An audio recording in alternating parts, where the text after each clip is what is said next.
perform or do the territorial acknowledgement for us, please? Thank you very much, Madam Chair. We acknowledge that the land on which our school and district buildings are situated is the traditional, unceded, and unsurrendered territory of the Algonquin people. We also recognize the enduring presence of all First Nation, Métis, and Inuit peoples on the land on which we gather here today. Thank you very much. So welcome to the Committee of the Whole and to the Board, of course, a little bit later on this afternoon. We do have regrets from Trustee Boland, and so that is why Trustee Morris has kindly agreed to chair the Committee of the Whole this afternoon as well. Just two quick things. You will notice that we have a new microphone kind of picture system that's kind of funny when you look at it online. I understand from Meredith that it will follow us. So whoever is speaking, that will now be a little bit closer to the camera. It's just kind of different, isn't it? So we'll just see how this works. Hopefully it will be fine. And I have had a request that we do a bit of a roll call. Do you happen to have that list, Meredith? Oh, no. I printed it, but it didn't give it. At times, it's always hard, particularly if you're not in the room, you don't really know who is in the room. So I have been asked if we would do a quick roll call at the beginning of each of our meetings, and I'm happy to do that as well before I turn it over to Trustee Morris. Okay. I'll just give that to you now. Okay, so Trustee Dobson, you are here, I see. Trustee Doherty, you made it. Thank you very much. Glad you made it on time. Trustee Gannett. Trustee Kaiser. There. Trustee Morris. And Trustee Primo. Yes, and Excellent. I know you were here early. We like to confuse you by having, one set of meetings at 1 and the other set at 2. Well, in fairness, I've done it. I think we've all had to double check a couple of times. And of course, with staff, we have Director Buffoni, Superintendent Burns, Superintendent Cousineau, Superintendent Poirier, Superintendent Riddell, Superintendent Smith, and Executive Officer Kaplan Jepson.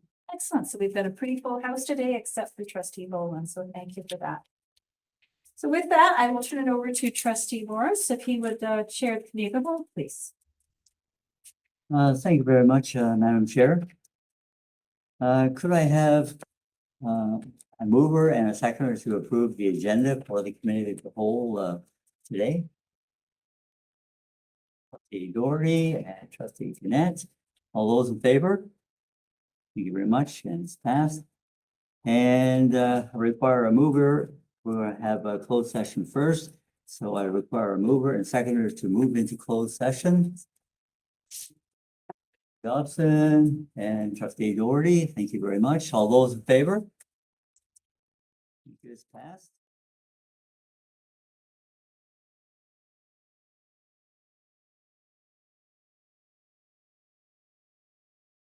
All those in favor? And the motion is carried. We are now in open session.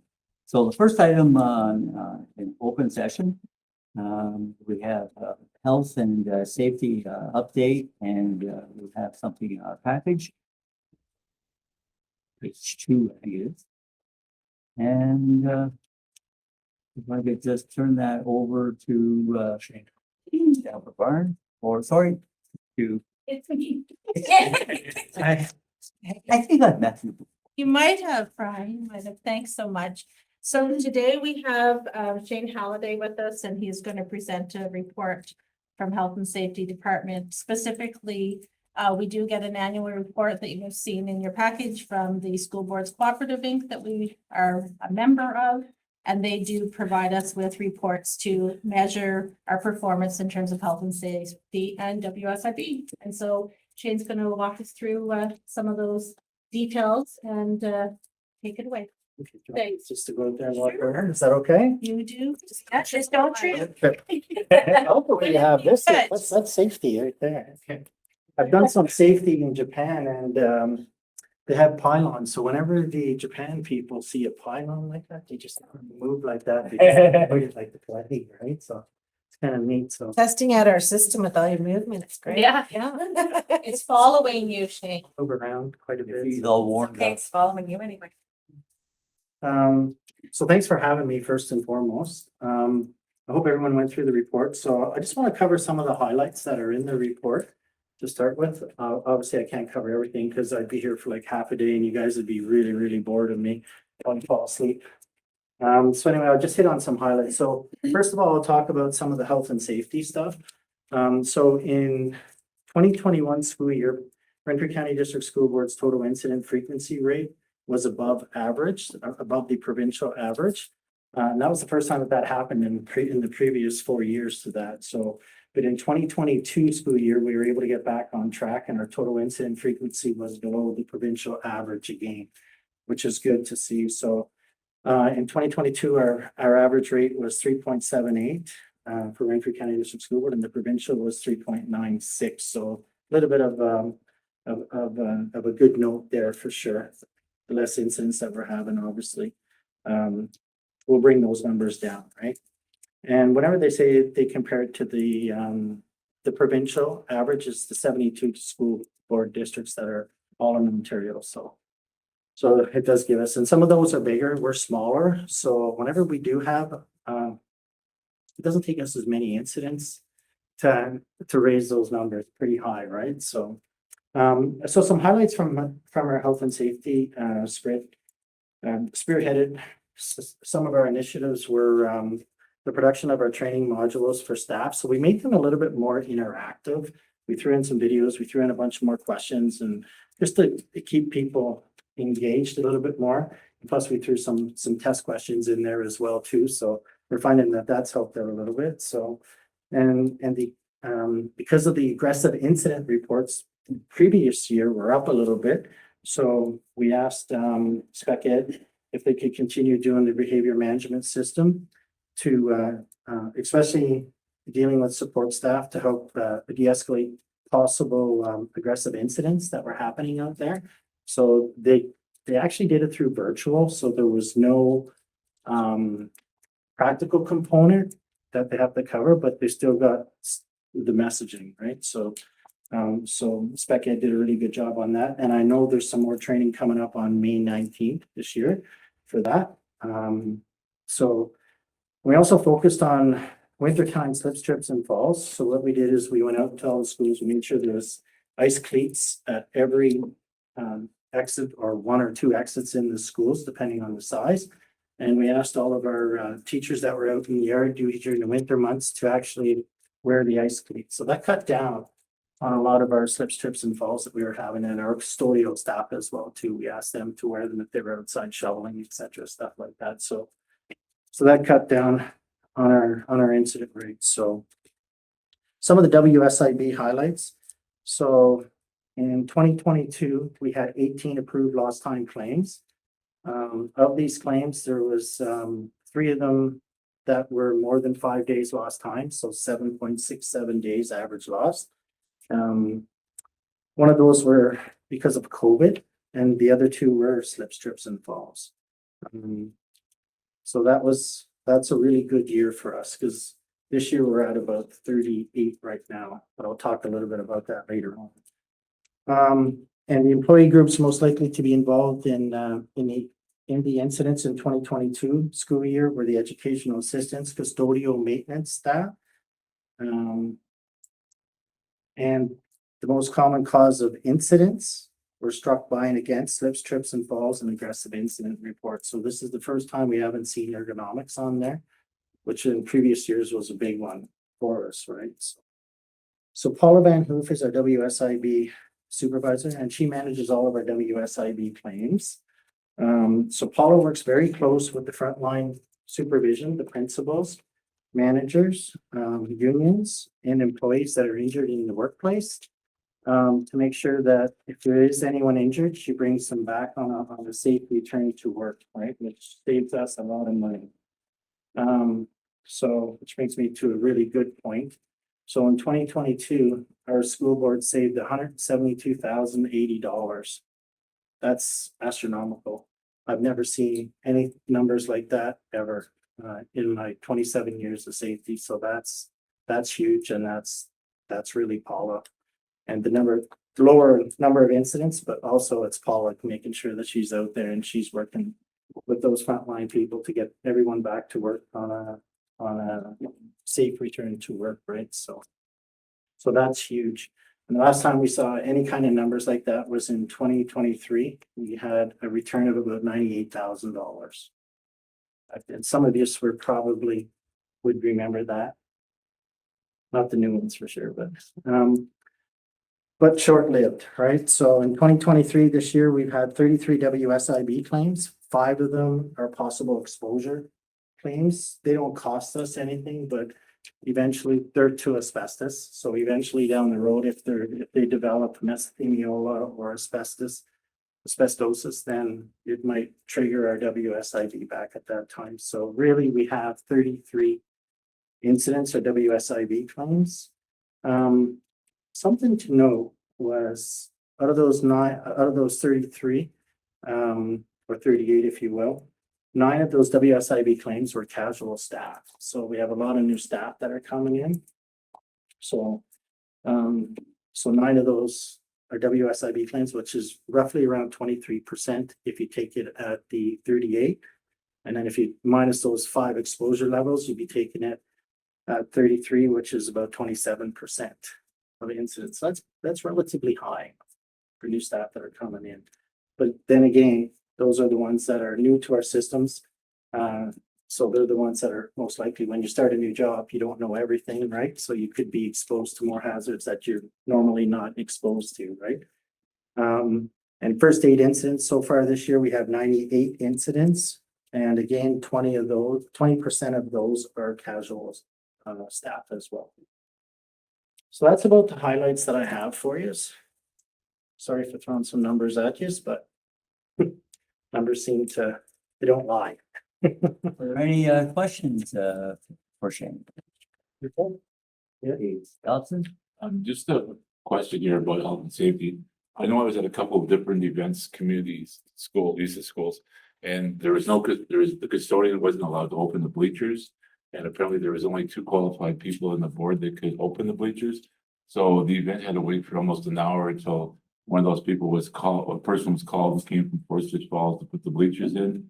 And there was a little concern there why a normal phys ed or normal custodian people wouldn't be able to open the bleachers or close the bleachers. Yeah, so what we did is we've had some issues with some of the bleachers this year. So until we could get them all inspected and stuff like that, we wanted to make sure that there was only a certain few people that were able to operate those. Yeah, but for community use, the custodians are there. They should be able to open them up. And this year, what we're going to do is we're going to train the gym teachers on that as well. So yeah, so when they're there, they'll be able to open them up. Yeah, there was a couple of repairs that we found that we needed. Just if the gym was empty, it seemed pretty easy just to open and close the bleachers. Yeah. Yeah. Dave, I think you had a question as well. Yeah, thank you. First of all, reading the report reminds me of how nothing is simple anymore, right? Everything's complicated. The question I had was on the online training. Is it mandatory for staff to do the online safety training, for example, or there are the modules that I understand are set up through this? Are they, are they mandatory or are they voluntary? Yeah, so some of them were directed by the Ministry of Education that we have to do those ones, like your anaphylaxis, your medical ones, right? Those are initiated by the Ministry of Education. So those ones are ones that we have to do for sure. The other ones, like the slips, trips and falls, we'll make those because if we're seeing lots of slips, trips and falls, we want to educate people on it, right? We want to put the cleats out there. We want to educate people on it. So some of them we just bring in as a need, just as an educational thing. And geographically, I know some people hate the videos sometimes and it takes quite a bit of time, but geographically, it's impossible for me to get around to 25 different schools, right? To go in and spend an hour here, an hour there. That's all I'd be doing, basically, right? So that's why we went to the CBT, computer-based modules, our training. Can I have a follow-up? Yes. So but explain it to me. So like the slips and falls one, you would make an online, you call it the CBT. So why wouldn't, or have we made it mandatory for every staff person to watch that and get accredited for? I mean, I know if you can't get around to every school, but, and I, you know where I'm coming from, is the company I work for, they have all these things and they are mandatory, like you have to do them. You're given a certain date, and if you don't do them, you get into trouble. But I mean, everyone does them. Right. But it seems to me like a logical thing to have it mandatory, especially when it's health and safety. Yeah, Just so the example of the slips and falls would be the best example I could think of. yeah, and that's really good examples. So last year, we did put it in as a mandatory. It had to be done by, I think, November, 1st of November. I can't remember the date, but anyway, it was around there. So we said, yeah, that everyone had to do it. So And there's a We can keep system that tracks. it. yeah, we have a system that keeps track of who hasn't done it. Just pick up the principal, call the principal and say, hey, this employee didn't do it, so they need to get on and do it. Sure. I mean, that was my whole point. That's, I think that's great. Yeah. Okay. Trustee Hunt. Just a quick question, Shane, but thanks for the detail on this. I was looking at the report under the training piece.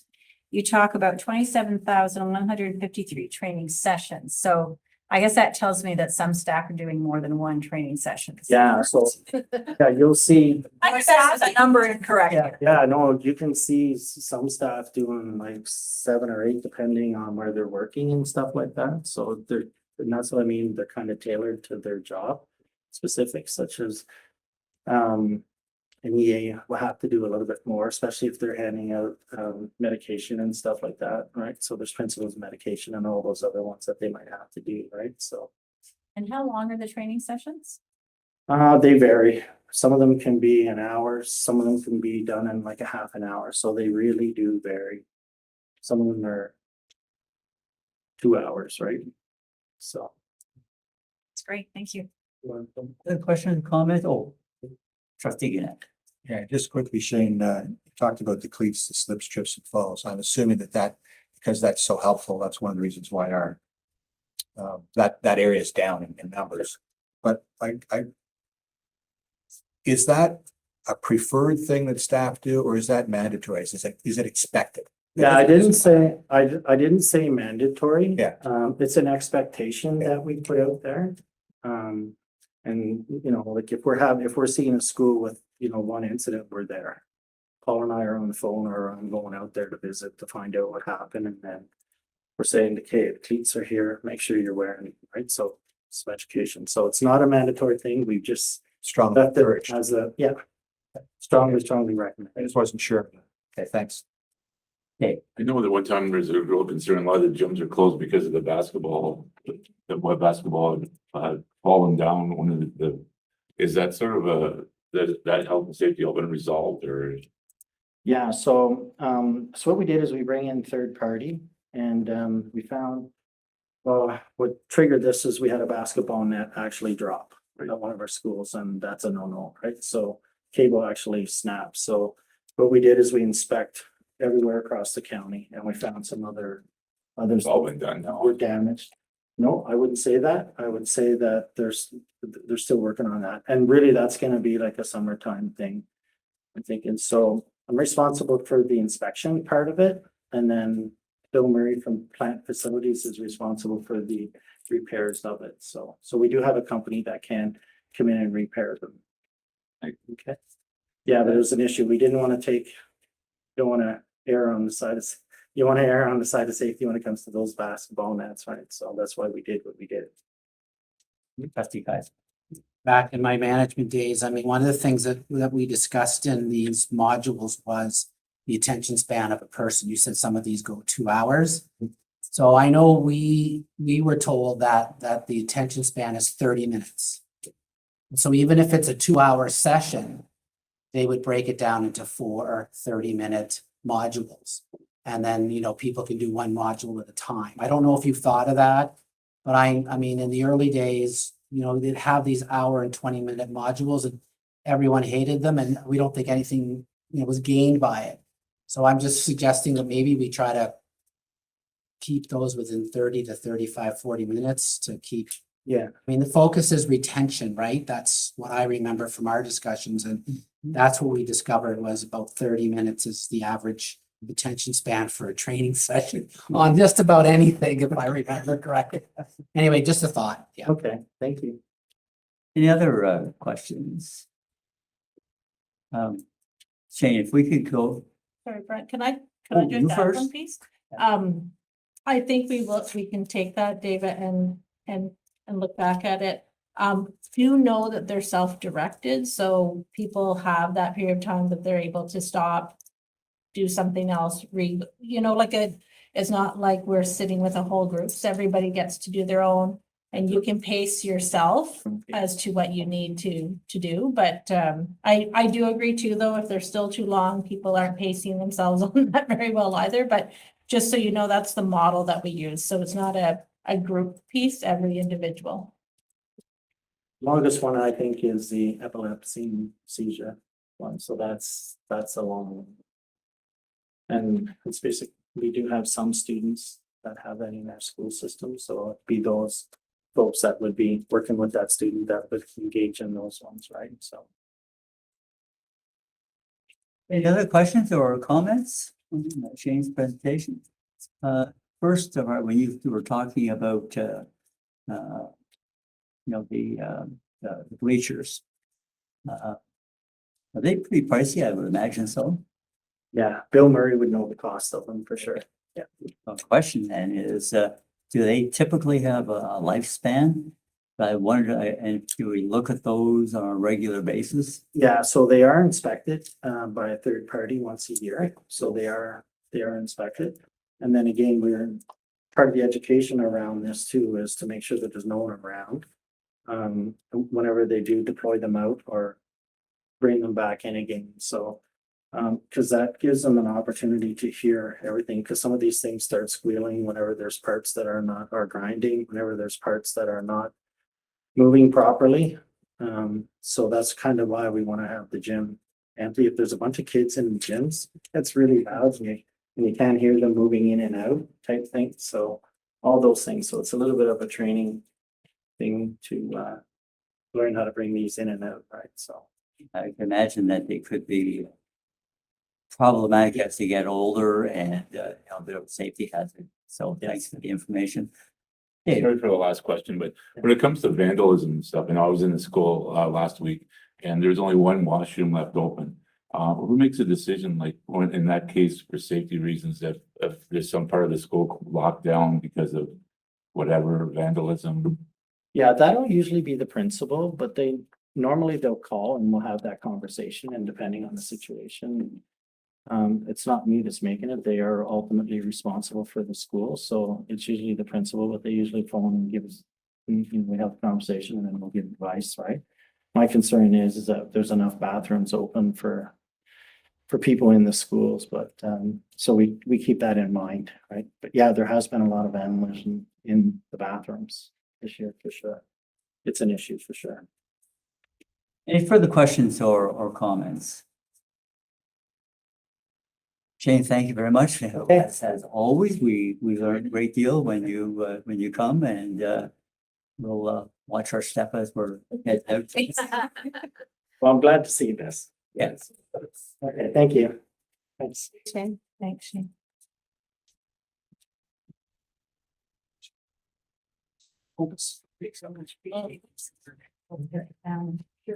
Yeah.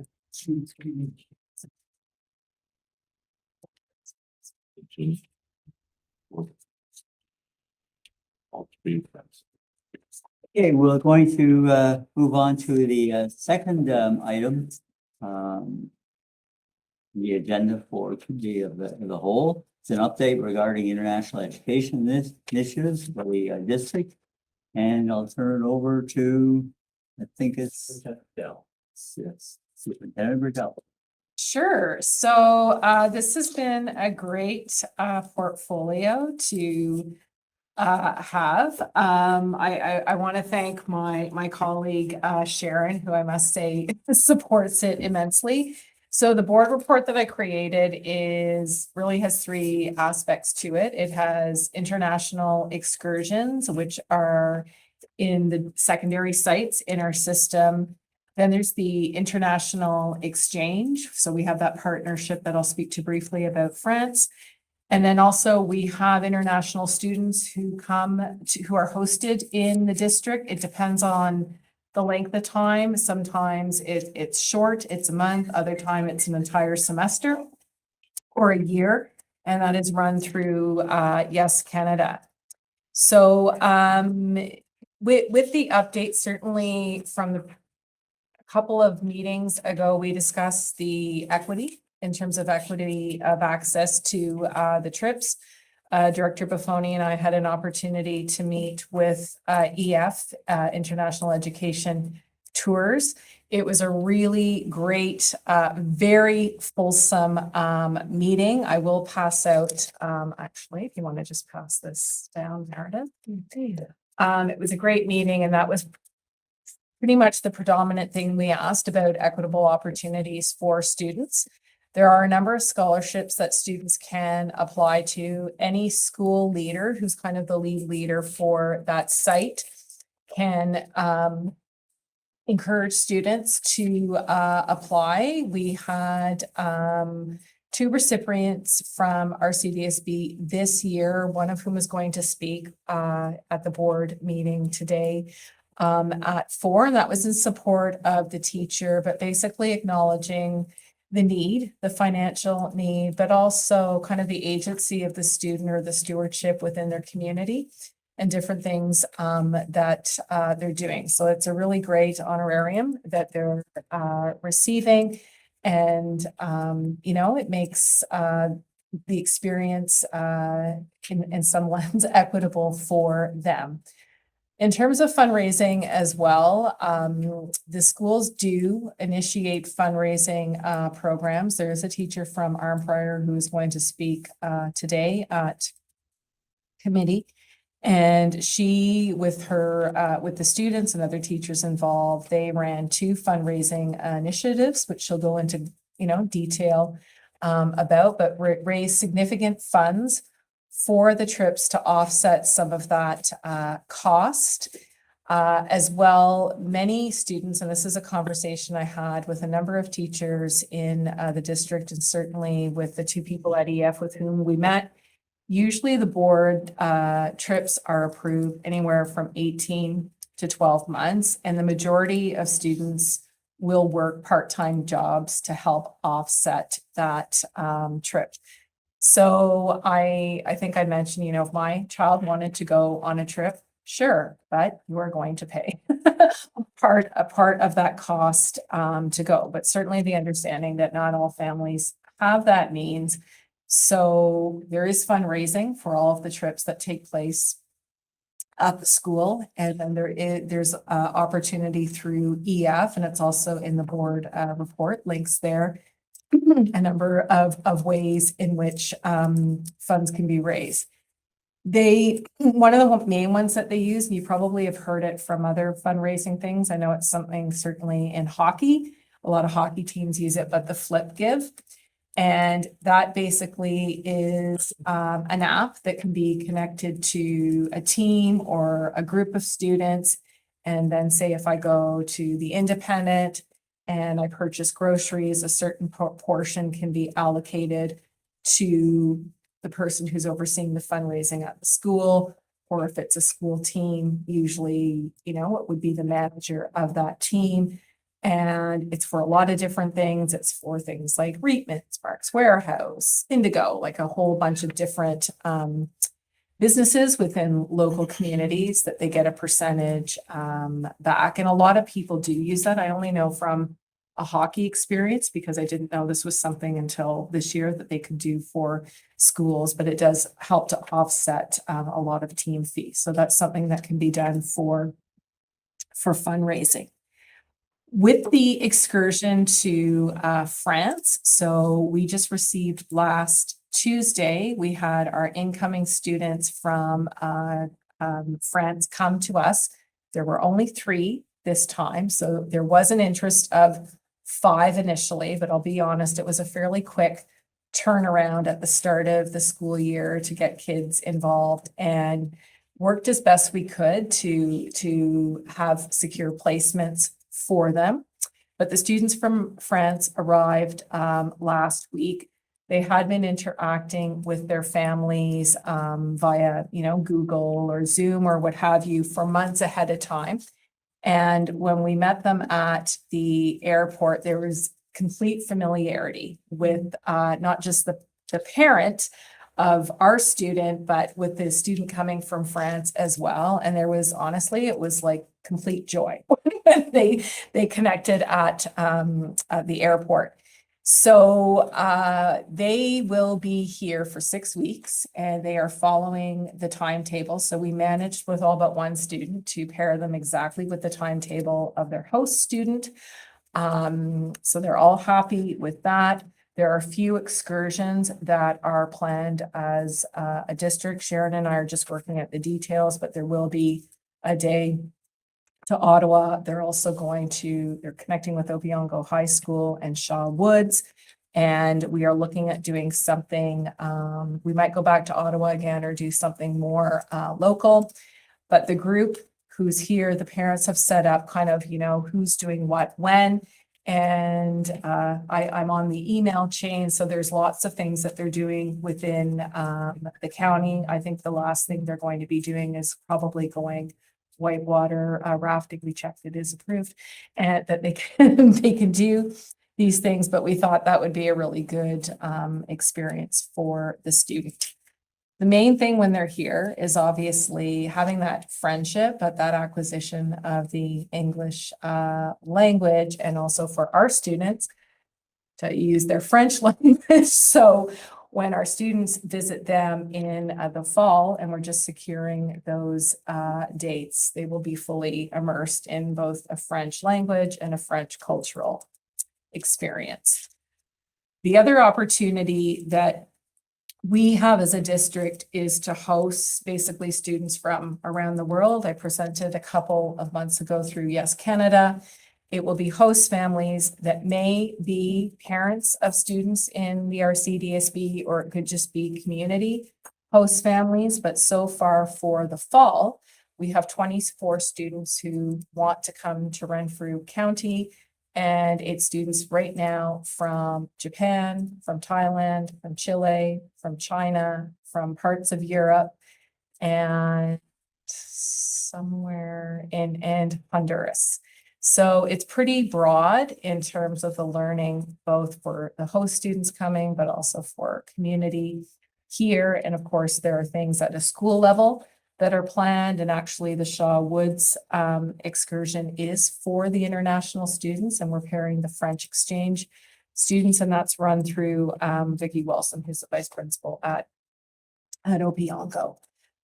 So those are the opportunity, but I know a big question was in terms of cost of the trip.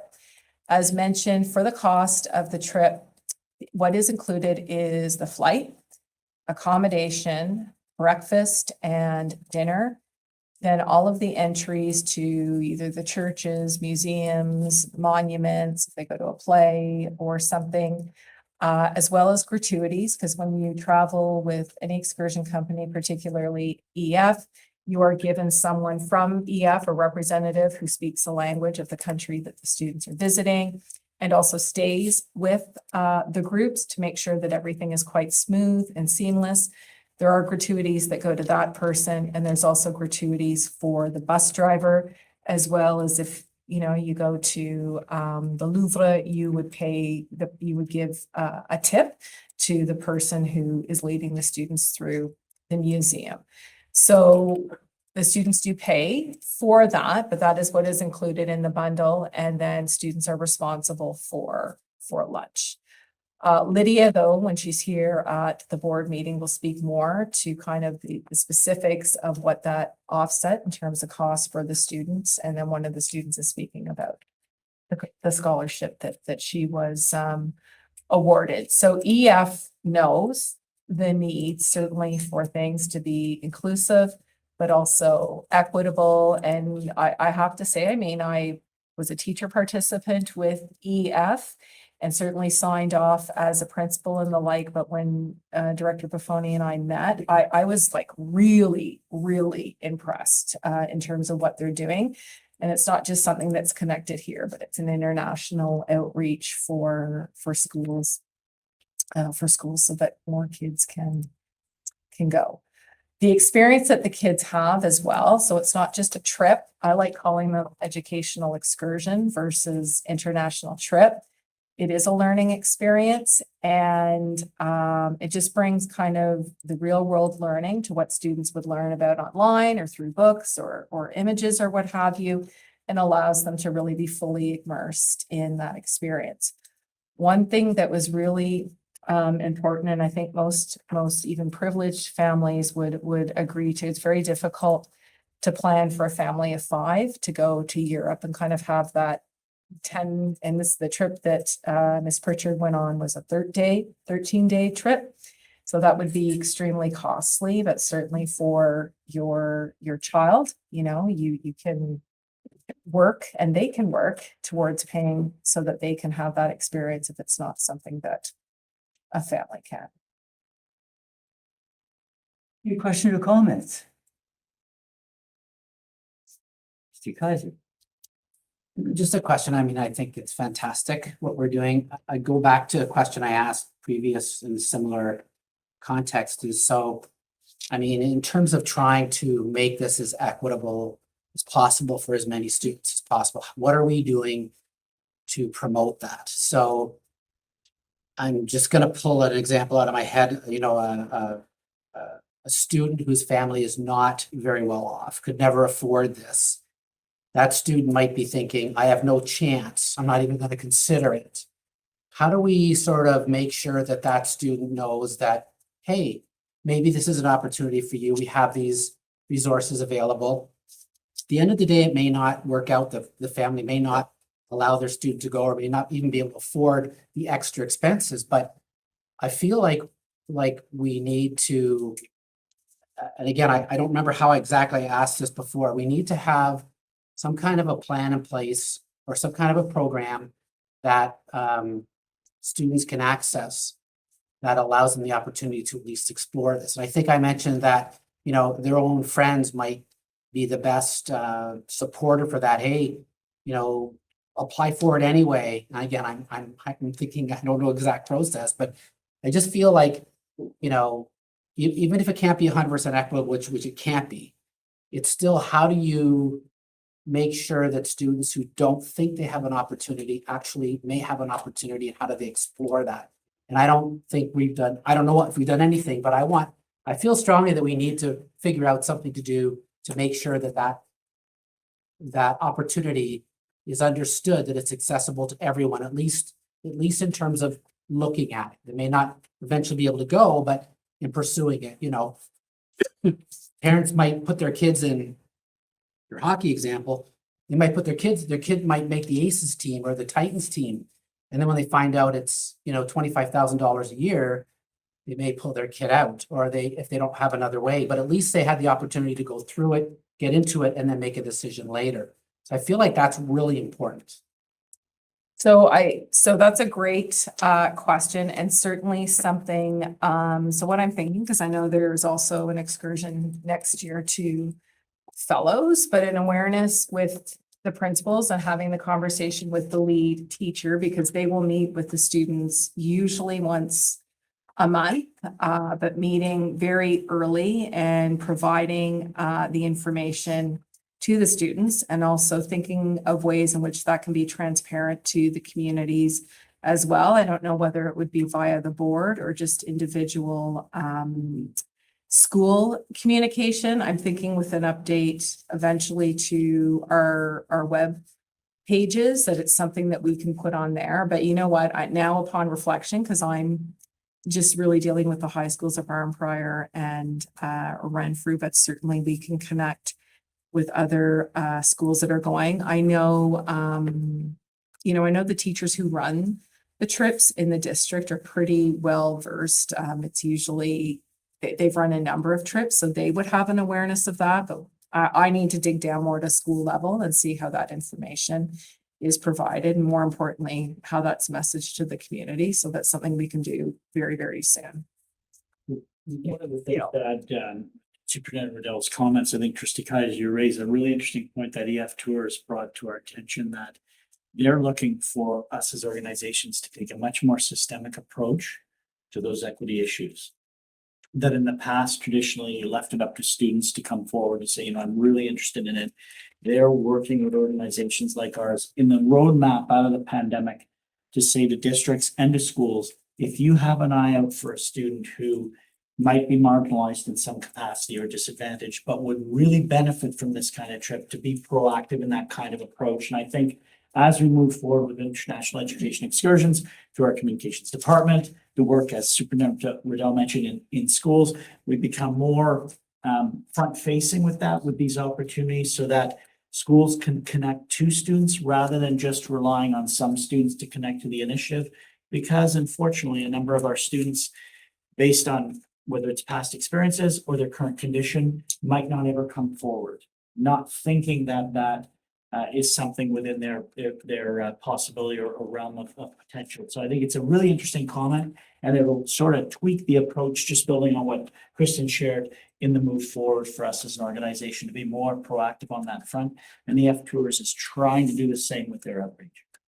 Meredith. Yeah, if I may, I also just want to say, I really like and appreciate Superintendent Riddell's point about using the website. I think it would have a dual purpose. First of all, I think it's important to share the incredible things that are happening at the board and let people know, but also, as you say, it equalizes and allows people to know that these are upcoming opportunities, but also have a messaging across the district that is cohesive and inclusive, and ensures that we let people know that there are opportunities for all financial backgrounds, and that we make efforts. And so to frame what you mentioned, which I think is a really important point, in a way that all people will hear about it, or maybe not hear about it, but all people will see the same messaging. Okay. Trustee Kaiser, and Can I follow up? Is that okay? Sure. So I mean, I think, you know, the thought, I have two things. Everyone needs to start out as an equal opportunity. It's not ever going to be 100% equitable if you go through it, and they need to understand that maybe that's attainable for me. I mean, some of the commercials I like, some of them I don't, but some of them talk about, you know, kids starting out with the same thought, you know, I guess seeing someone in their color in a high position. I mean, it gives them the ability to sort of think positively that, hey, maybe that's attainable for me. Right. He or she, whatever. So that's the first. The second thing is, I feel like I would like to ask for something like concrete to come back to the board. Like, I mean, we all make a lot of suggestions. Sometimes we just have to let administration go with what they think. But I feel like we need something, I'm not saying a specific procedure, but I'd like to see something more tangible, that this is the process we're following. Maybe EF has something we can borrow. I don't know, but I feel like just leaving it as a conversation is not where I'd like to leave it. I don't know whether my trustees agree with my trustee colleagues agree or not, but I'd like to see something formal, that this is our process to get to the point where it's an equal opportunity for everybody, at least at the starting point. To me, that makes it equitable. Anyway, thanks. Jody. Thank you. Thank you very much for this update. Quite frankly, when we had raised it, I think it was months ago, I really didn't think I'd ever hear about it again. And so it's so heartening to hear the concrete steps that everyone has taken, and especially you, Kristen, have taken to really address this and take this issue seriously. Certainly it wasn't taken nearly seriously enough when I was in school. And it seems like we've actually found some really great small diamonds in the rough in terms of opportunities. I do agree with the concern about promotion. I think it seems as though the teachers who are running these programs certainly have a familiarity with the programs, and having this information going to those teachers will be helpful. In my experience, the teachers who tend to run these programs tend to teach the more advanced courses and things like that. So they might be speaking to those students as well. So one suggestion to take or leave might be to go through the guidance counselors who are seeing the students who are perhaps switching out of an advanced, or who are debating after the streamlined going into advanced versus applied, or I'm sure I've got the terminology wrong, but looking at students who, for example, might feel that they're self-selecting out, or that they've grown up being self-selected out, and specifically advise them not only of the opportunity, but assisting them in taking advantage of that community. So one example might be someone who's having a difficult time in a course. Maybe one of the things they could do is help them apply for that scholarship. And that would be a very tangible, concrete way to identify students who might wish to participate in this, not only who are maybe not financially set up to automatically take this step, but also who from a scholarship point of view or educational point of view wouldn't be the first person that we might consider, but who like this might be their only trip out of North America. And I think that would be a real feather in everybody's cap if we got to see some of those students come through. Of course, I agree that it's always great to have a follow-up. And I think if only as another good news point of our meeting, it's really great to hear, and I look forward to it. Questions or comments on this? Dave, do you have any thoughts as to the way you would like to proceed to get some form to the issue you brought up? But thank you for asking. I feel like we just need, I don't think we need to make a motion. I think we just need to ask the administration to come back with what the plan is, whatever reasonable length of time, Kristen, you think it is to coordinate it. I know you have really nothing else to do. You're not very busy, so I mean, give us an idea, and then I would just like to have a report back to the board about what steps you're taking to accomplish what I think we're saying the same thing here. That just gives us a sense that we're doing the best we can. Is that fair? I think that's very fair. We could just ask administration then to look at this question in some depth, and when it's appropriate, bring it back as an item for us to discuss. Laying that staff for the Maybe in the fall, does that make sense? Does that make sense, Kristen? The fall? Yeah, I can do it. Okay. Relatively soon. I could definitely. Yeah. Yeah. Yeah, I think the fall will be great. Can you talk a little bit more about Flip Give? That's totally, I know nothing about it, and it sounds like you hinted that it was kind of a neat way of fundraising. I can send a link. I don't think I included that in the report. It's just an app, Okay, but you have to register for the app. So you would register, say a Farm Prior is going, they would register, and then you basically just make a commitment. So all the students who are going, okay, I'm going to get my parents or my guardians or my grandparents or whomever to use that. And then there would be a code for the schools. So depending of what connections there are, it's usually things like Metro, Farm Boy,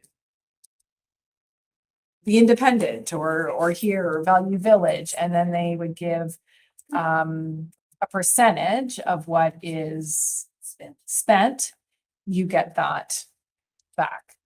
But it adds up after a year, and depending how many people are actively using it. I know I used it for almost a year for hockey, and it helped. for sure. So, okay, good to know. Any other questions, comments, Dave? If we ever wanted to take it a little further to the point that, like the trip we just approved for fellows, that the board would subsidize the cost of one trip as a sort of goodwill, if we're approving a trip of that volume, that we would provide the funds for one student to go as funding from our board. Sure, you, Mr. Chair. Staff will take a look as we bring forward a plan, what model would make sense, because sometimes it might in one school really be beneficial for two students, and another, it seems to be covered by the fundraising they're doing. So as we look at the plan to bring forward for the fall, and we'll try to time it for the beginning of upcoming school year, we'll definitely take that into account as a suggestion. I understand the spirit of what trustee Dobson saying, to make sure that we are seeing this through to fruition and supporting students who might be disadvantaged. So I appreciate it. Any further questions or comments? Well, there's certainly, Yes, sorry. yes, go ahead. Question. Are there ever joint efforts through the schools? I think for Mackenzie, for example, that we're fairly isolated, it would be difficult to put together a trip of this size maybe, but if a student from Mackenzie, for example, wanted to go into another school, is that a possibility? And is Yeah. it something that is talked about within the schools and advertised to the students? So so I'm new to the district, but it's certainly something that happens. Schools will pair up because one of the things through EF, and then I'll let Jacqueline give you more information, but you want to kind of fill a bus so that it's people from Renfrew County. So it would make sense for schools to pair up here. That's been my experience, my previous board. I was just gonna say, just at March break, Opiongo and RCI paired. Okay, yeah. Yeah, Calm. yeah, Yeah. so they did that. And it's for that reason, Jody, like Opiongo might just have a smaller number, or RCI was planning and they say, oh, we're trying to get our numbers up, so they'll reach out to all the schools and say, is there anybody? Any further questions? Just more of a comment. I've never planned one of these trips, but I assume with these type of trips, there's sort of a sweet spot in numbers. What are the idyllic numbers? So it might be 30 on a trip or 35. So as an example, in Deep River, if let's say there's a school that say, you know, we're in the infancy planning stages, we've only had this much interest, we really need another 5 to 10 students. You put the word out, you know, we're going to Germany in a year or 18 months. It opens it up to some other kids for their candidates. I think we never planned one, but I think some of you guys, Yeah. but there's a sweet spot in every trip, you know, whether it's 30 students, 40 students, whatever the number is, you know, 42. that's the number, right? Okay, I didn't know that. Okay, thank you for that information. Yeah. Anyway, just a comment, thanks. Any other comments Suggestion. or questions? Well, it certainly is, no question as to why, you know, we had these trips. They're unbelievably amazing. And most people know me, will remember I mentioned a bunch of times that I took a bunch of the students and step 1 in 74, 1 in 76 to Greece, and then secondly to Spain. Unbelievable selves. Unbelievable for the kids. It was a highlight really of their academic career, and they remember that till the day they pass on. It is just well worthwhile. The how, of course, is a catch. Fundraising has always been part and parcel of the whole procedure to get this thing actually working. Back in my day, the cost was about $575. Now we raised half the money through fundraising, and that made it much more accessible.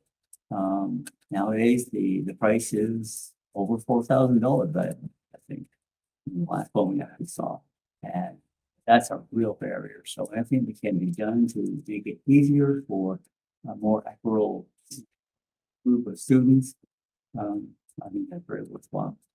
So, excellent, love the program. Okay, we're going to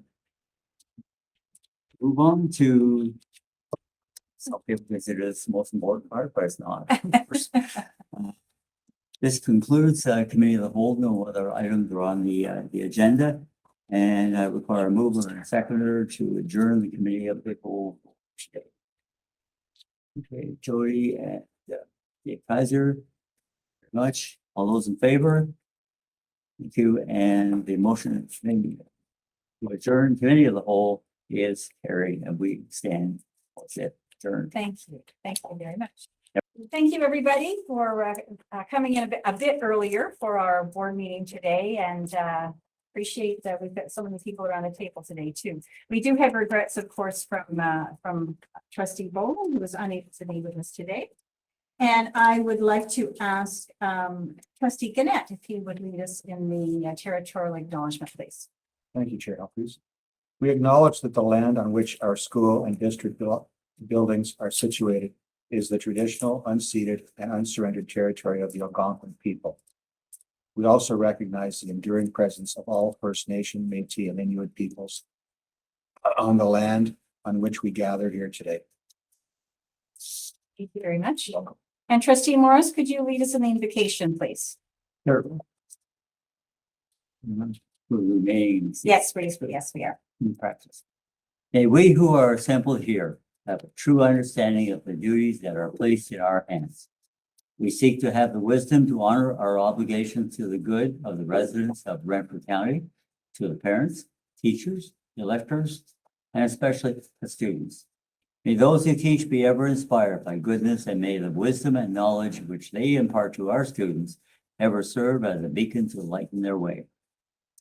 As trustees and administrators, we will work together with integrity, perseverance, and respect to the fulfillment of the trust bestowed upon us. Thank you very much, trustee Morris.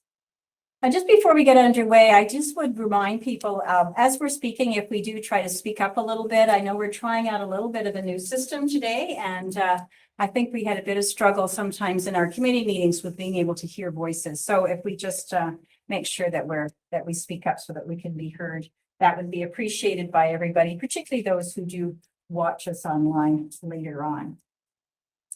I would like to propose a bit of a change to our agenda before I get on to the approval, if you don't mind. I'd like to move the presentation. I guess if we moved it down under number 9, we're just going to move the location just because we've started a bit early and we do have some guests joining us and I don't want to disrupt their time. So if I could move the presentation number 7 to after the updates, number 9, that would be much appreciated. And I did want to acknowledge that our student trustees are both online with us today as well. So welcome to student trustee Nova Sedlec and student trustee Ava Beggs. So with that, could I have a motion to approve the agenda, please, of the revised agenda? So trustee Primo, seconded by trustee Kaiser. All those in favor of approving the change agenda? And that's carried. Thank you. Are there any conflict of interest items from this revised agenda? Seeing none, we did circulate the minutes of the board meeting from March the 28th. I'm assuming you took a look at those when they came across your desk, and I'm looking for a motion to approve those, please. So trustee Morris and trustee Dobson seconded. All those in favor of accepting those minutes? Thank you very much. That is carried as well. All right. So our presentation will be later, and we're moving on to the committee reports to the board. So we will need the committee of the whole open and closed session report of earlier today, and I would call on trustee Morris to give those minutes if they're ready. Do we have them ready? Oh, I didn't do them. I'm sorry. They're not quite ready yet, so maybe we could do that. Yeah. That's not a problem. We can do that. The Equity and Inclusion Committee meeting open session report. And I would be looking at, who am I looking at for that one? I'm not checking my notes very well. Obviously. It's my area, but I was not I there. think it was maybe me, actually. Now that I think about it. It was. Let me just go back to my notes here. My apologies. That's the downside of having it just on your device, right? Is that sometimes you can't find it when you want it.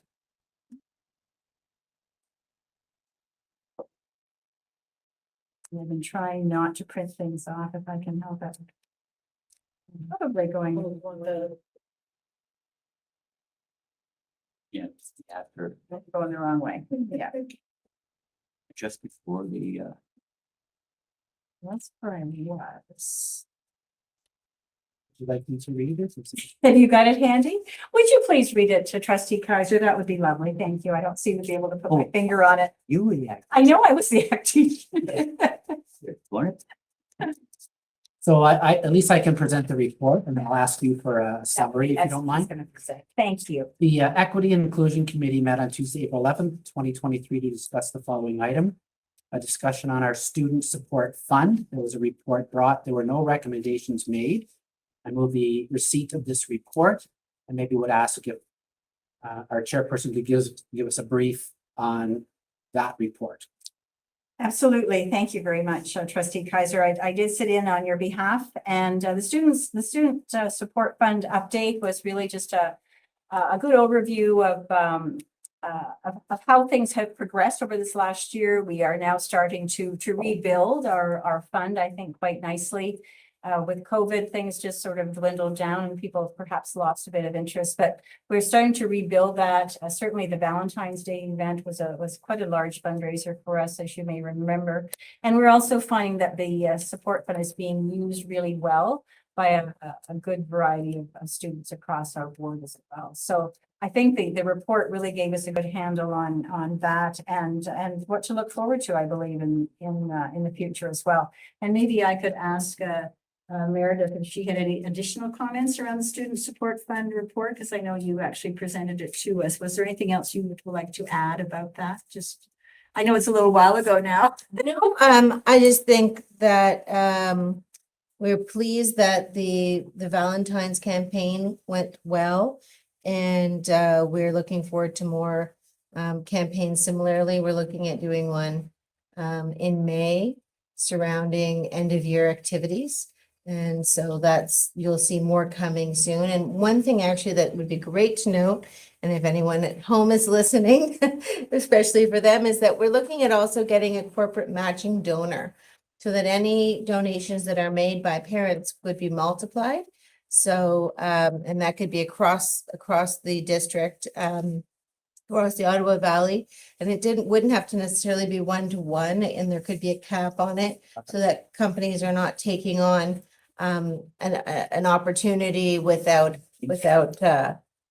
having a framework of how much they were willing to give. But that is one way of making the donation multiplied. Okay, no, that's excellent. Thank you. I think the other item that I remember from that report too, is we talked a bit about the number of employees who are making regular donations to that fund through their employee deductions. And I know some of the trustees are doing that as well. So if we are doing that, we're encouraging that to happen. So thank you very much. So yes, I have a motion to receive that report. Do I have a seconder, please? Trustee Doherty, all in favor of receiving this report? Thank you. Thank you very much. Okay, and Finance and Resources Committee open session. I believe Trustee Gannett was the acting chair on this one, so I'll turn it over to you, Trustee Gannett. Yes, the Finance and Resources Committee met on April 11th, 2023. And we're given an overview of community use of schools. And I just wanted to just bring up that, during the pandemic, things weren't as usual. And there was a lot of struggles because we were sort of shut down, so to speak. And I don't know if our director wants to say a few words, but I think it's basically fair to say that it's starting to get up and running again and is well on its way to some normalcy. I would agree. Coming out of the pandemic, in a post-pandemic reset, we're getting our way back to normal. Exactly. So unless anybody else has any other further comments, there was no recommendations made. And I would move on this report that the board receive this report. Thank you. Do I have a seconder to receive this report? Trustee Morris, thank you. Any other comments or questions on community use of schools? Again, it was a good update for us. Yeah. We hadn't heard. It's just nice to see it up and running again. Exactly. It's nice just to remind us of the good work that's being done. And I know there are things that are being looked at as well to perhaps improve the process a bit more down the road. So I have a motion on the floor. Do I have all those in favor of receiving this report? And that's carried. Thank you very much. And we have a special education advisory committee report, which I believe is also Trustee Gannett's bailiwick today. Yes, there was a special education advisory meeting on April 19th, 2023. And basically, when one of the things that we really discussed in this report was it's a key time of year where there's a lot of information that's valuable in the elementary system needs to be handed off to the secondary system. I was privileged in my last few years being with the board in my capacity. I really value those discussions. Although they're time consuming, they're of great value. And it's like an official handoff of some unique students or unique situations. And I think the time's very, very well spent. And Brian and I have mentioned that to the committee. We've seen that happen. As far as association reports, they just made comments about now that they're getting out of the pandemic and how things are going. They did say that they still are having a couple of staffing challenges. Things aren't quite back to normal. And one thing is we did have an association community living that used to sit on our CAC committee, and she's no longer going to be the CEO of community living. She's actually moved on to do more of a provincial position, and they're going to be looking for a new director, new CEO. So again, in this report, there were no recommendations made. I just want to make one comment. I think Brian and I would agree on this, is that when we sit on these meetings, I think that it's a very, very collaborative bunch, and we all feel really comfortable to say truly what's on our mind and have some very fulsome debates. And it's just you walk into there thinking, you know, our board really goes, generally speaking, above and beyond. And I think that S.O. Poirier can second that, because she was at many of those meetings previous to a new position. And it's just there's a lot of comfort in that. And we do have one parent in particular that's been to all of our meetings, and the questions that he asks, I think as a group, we're pretty wide-eyed, because we would have never, without this particular parent, would have even thought to ask some of those questions. I'll give you an example. Picture taking day. It's something that we would have thought of, but picture taking day, he's got a couple of pretty high needs children. And I mean, we hire these picture takers, whatever they're called, to come into our schools and take massive amounts of pictures. Well, he just brought up, he says, because he described his children, saying, you know, he would be really appreciative if someone could speak to the people who get these contracts. And this is sort of how, you know, as an example, my son or my daughter could be handled. Sort of a little sort of uniqueness. And it's just something that, you know, without Nick that being there, we would have never really had any idea that that was of such importance. And we really encouraged Nick and others, parents, to come out and really say what's on their mind, because it gives us very good discussion points. That's a, if I may just interject in there, that's a very impressive example, really, of how neurotypical people don't really understand what's important for those that are not neurotypical. And so, you know, you have to accommodate the special needs of someone, say, for picture day. Getting everybody together happens if you're a bit claustrophobic when you have a bunch of people all around you. Maybe you're having a bad moment, you know, and so you're really making a weird face or whatever. That picture is forever, you know, and it's just not appropriate. It can be handled in many ways. You know, sit down and talk with the student beforehand. Or maybe just do this last picture in a little different format, a whole bunch of individual ones. So you can pick the right moment to take the picture of the one that really is acting out in our view, but basically is really disturbed by the environment. So that was an eye opener. That parent really, trustee Gannett says, gives a lot of value, you know, to the particular committee, to SEAC. Just like to conclude that there were no recommendations. And I'd like to move that the board receive this report. Do I have a seconder for receipt of this report? Trustee Primo. Any other questions or comments? Seeing none, all those in favor of receiving this report, and that's carried. Thank you very much.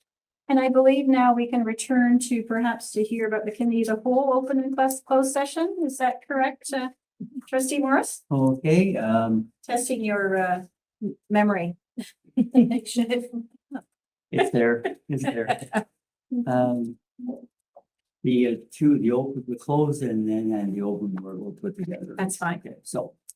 The Committee of the Whole, the Renfrew County District School Board met March 28th, 2023, and discussed the following items in open sessions. There was a closed session report on financial matter.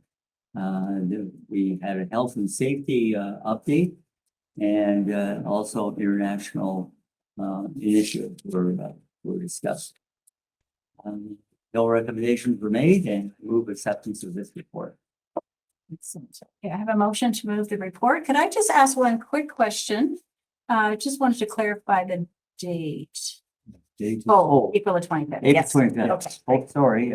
Yeah, no, that's fine. April the 25th, that's correct. Do I have a seconder for the receipt of this report? Trustee Gannett? Any other questions or comments about the report that we heard most of this earlier today?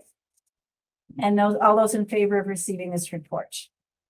That's great. Thanks. To contact. Thank you very much. Yes, No, yes. they're trying to write, not to worry. Between the bunch of us, we'll catch them, right?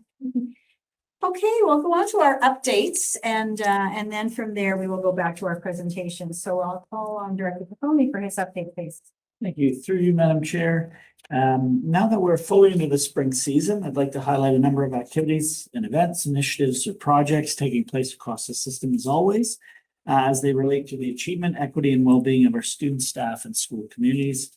At the elementary level, on the 17th of April and the 18th of April, the primary students at Champlain Discovery Public School experienced the joy of duckling hatching after a month-long incubation period in their classrooms. To date, 4 ducklings have hatched, with a total of 9 expected in the coming days, and I think those 9 have hatched since writing the director's update. At the secondary level, on the 11th of April, secondary students at Mackenzie Community School prepared a wonderful display of anti-racism and anti-oppression education through their artwork and graphic displays on site in a celebration of equality and equity for all. Wonderful display taking place at that school. As always, the district continues to follow the advice of the Chief Medical Officer of Health in the guidelines for the 2022-2023 health and safety measures in schools. I add this monthly in our update, just as a reminder around the table for the Board of Trustees, of course, for senior staff, and for the public around the options that we still have in place on safety measures. This is based on the Chief Medical Officer's advice for the current school year through to the end of the school year, and we will await further direction from local public health or the Ministry of Health or anything in place for the upcoming school year. So it'll just be a consistent till we bring a close to the end of June of this year. The Transition Working Group of the Secondary School Review.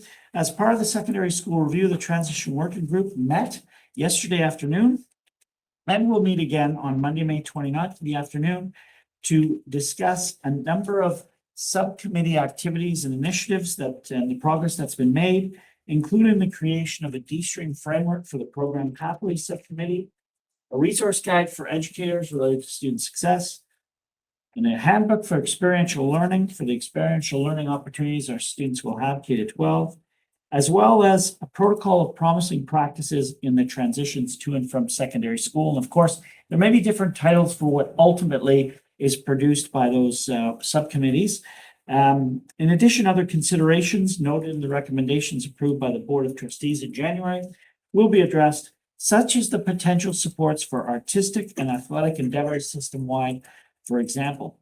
Summary report of the follow-up will be prepared for the Board of Trustees in June of this school year. Context setting is a final item for the Adult and Continuing Education Review. Superintendent Cousineau, Assistant Principal Gagan, and I met with members of the Adult and Continuing Education Department, along with Chair Humphreys, to provide an overview of credits, English as a second language, and literacy basic skills in order to set the context for the cyclical review of the department planned for the fall of 2023.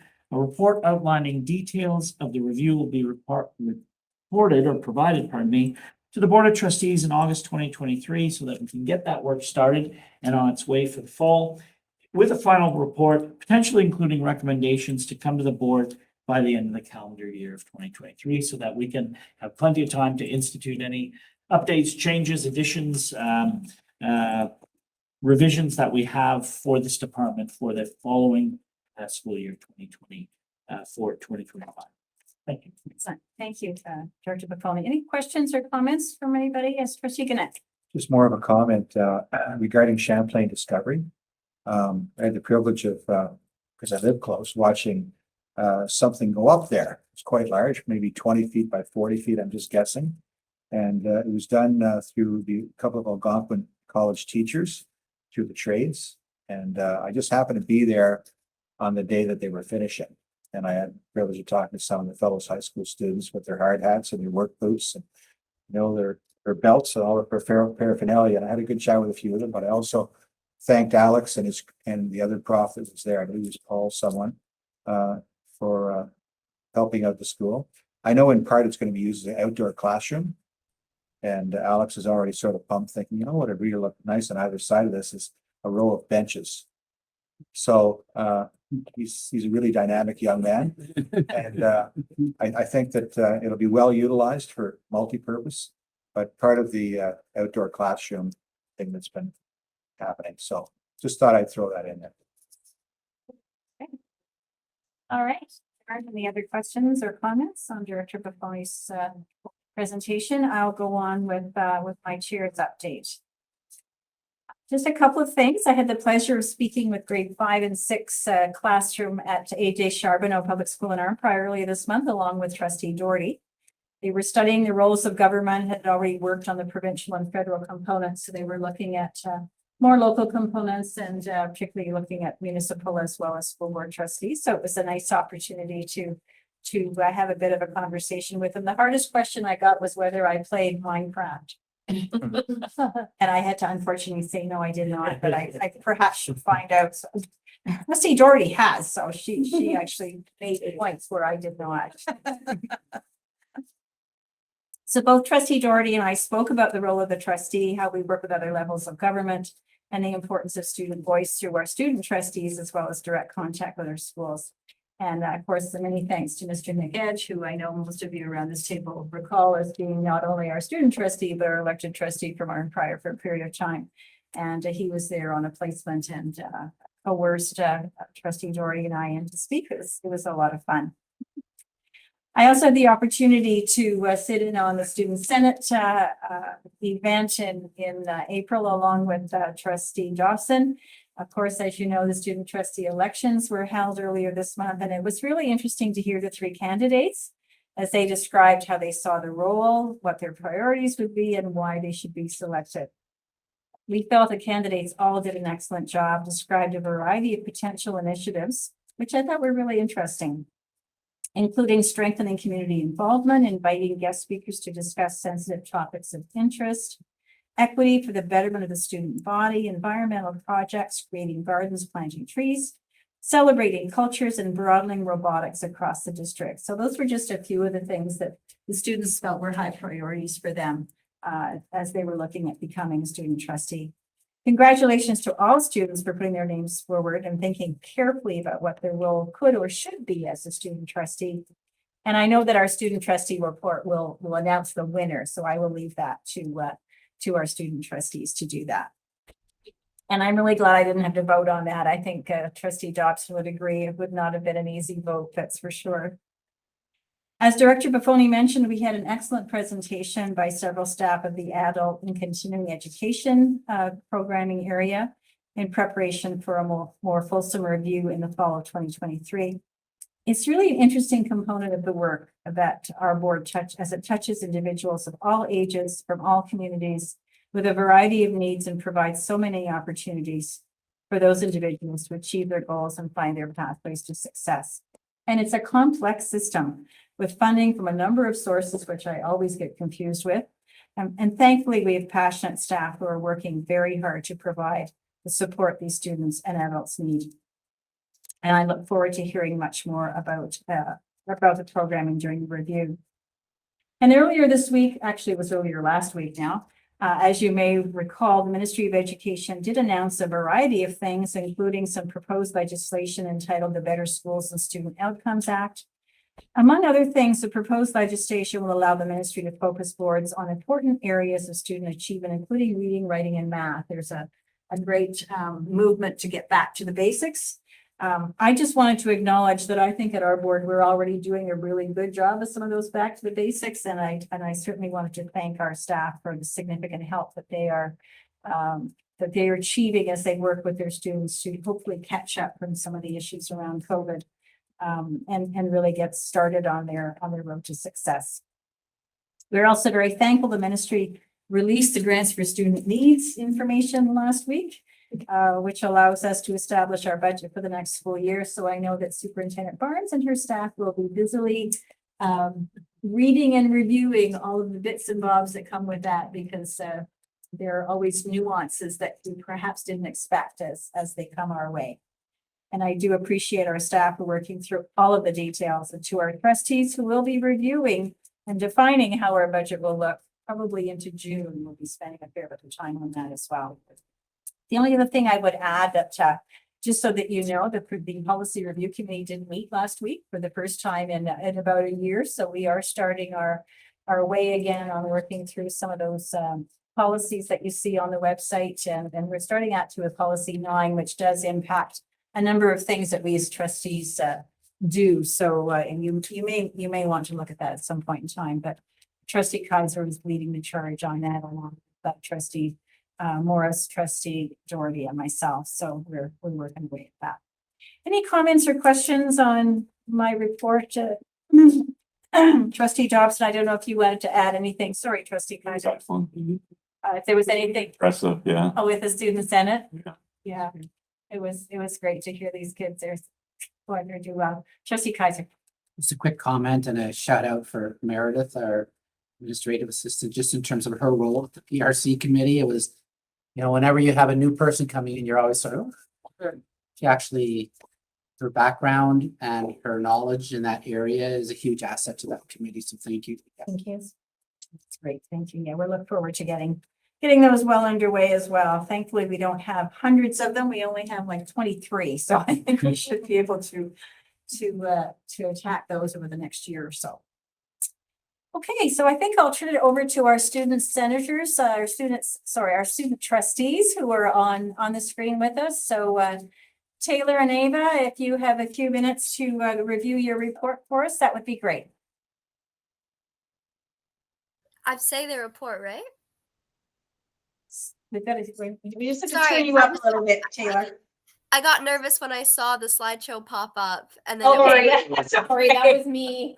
yeah. Sorry, and I have a stuffy nose too, so this is just great. Ava isn't. I don't see Ava, so I'll just do both of our parts. So this last month has been pretty beneficial for us with an executive tree on my end, an in-person Senate meeting, and student trustee elections, and some other private meetings. At the beginning of the month, I headed down to Toronto for an executive council meeting, which I'm so sorry. It consisted of lots of planning for our upcoming conference that is in, I think, 3 weeks now. Our AGM, different scholarships that are floating around OSTA. So we have our PBC one, we have our OSFAs, our student trustee ones, and then I believe might be something in the works for the Catholic education program, and then we also had a brief recap on the health curriculum survey that was surfacing around, that actually our Senate did as a group a few Senate meetings ago. And then after many long hours of going back and forth, we finalized our AGM agenda, which was really nice. And I can confidently say that the executive team is really excited for the conference. And the highlight of this conference is going to be the elections of the presidents and vice presidents. And it's pretty bittersweet for all of us because we're all outgoings. So yeah, at our Senate meeting, we had our elections. We listened to 3 strong candidates who were interested in the role. After their insightful presentations and a brief question period, and then a voting block, it was revealed that the incoming student trustee for the 2023-2025 term for the Renfrew County District School Board is Grace Ding, who is from Mackenzie High School. Grace is very eager to begin her role and as stated from her presentation, she's prepared and ready to showcase her ideas to our board. We also heard from the 3 other candidates that they're all planning on joining Senate next year, which is really great. In conclusion, I have no doubt in my mind that Ava and Grace will be a powerful team, and I'm very excited to see what they'll accomplish from an outside view. Following all of that, we had our regular scheduled meetings, which consisted of school updates and planning for May's Mental Health Week. This year, in order to keep it all concise across the schools, we decided that we would have set days for our senators to bring back to our schools.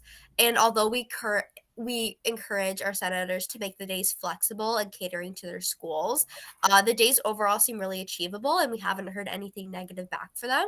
So on Monday, we have sidewalk chalk. Tuesdays, eat and educate. Wednesday is an outdoor fun collaborative painting day. Thursday is set for support counselors to talk about the resources within the Renfrew County District School Board. And Friday is geared more towards a pick your own adventure day with lots of activities to pick from. Students will also be encouraged to wear green, which is the color of mental health support. Lastly, we briefly discussed our plans for our next meeting, which will be held at Parliament. So more details for that to come. I know that was really long. I feel like that was like my longest report ever.